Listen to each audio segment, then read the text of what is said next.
Kung mapanood mo tong video na to, pwede ba kita maging supporter kahit wala akong maibibigay sa'yo, kahit naka-injector lang ako at di ako marunong mag-edit.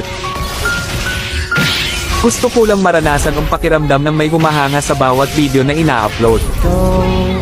Sobrang saya kasi pag nakikita mo na may sumusuporta sa'yo kahit na simple lang mga ginagawa mo.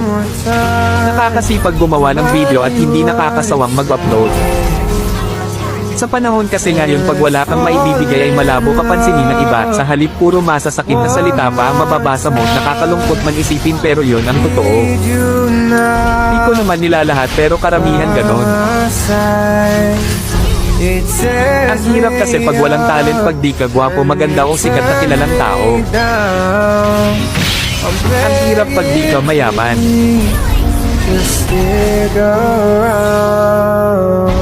Okay lang sa akin basta lagi lang akong gagawa ng video kahit wala pang pumansin na mahal.